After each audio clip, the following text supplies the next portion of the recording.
So speak to us about helping athletes reframe because they go into film rooms scared because of one reason or another. They know they made a mistake. They don't want to relive it.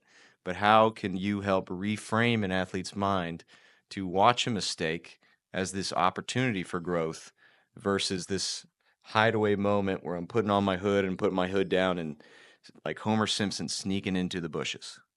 I think just like in leadership and working within teammates, feedback's a gift. So if I get feedback from someone else and you tell me, hey, Cav, you know, I know you're coaching me on this, but sometimes the way that you approach it, I don't hear it all. Or maybe that's not the right way that you should handle that athlete. They needed to be coached slightly different.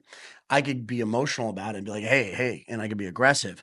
But if I truly approached it as feedback's a gift and you gave me that feedback and I honor that feedback that you've given me, well, then isn't watching film and getting feedback from you about yourself as a not from a person, but from the actual tape, a gift too? Because that self-reflection allows for you to actually grow faster because it's not attached to maybe the person giving you the feedback. Mm-hmm. So I think that there's a lot of emotions that are taken away when you watch film because it's not attached from someone else.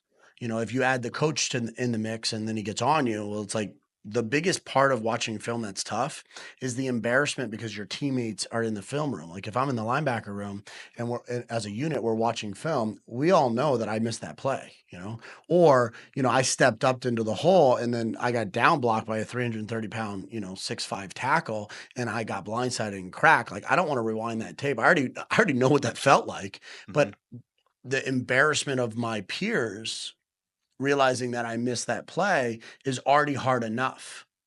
So as a coach, you have to understand like sometimes the message is let them handle it, let them see it. The issue is when the athlete sees it and doesn't believe it. Yeah. Then your job as a coach is to be like, wait a second, the eye in the sky doesn't lie. Let's watch that again. Mm-hmm. That's where the real impact comes is when the athlete has a disconnect with reality.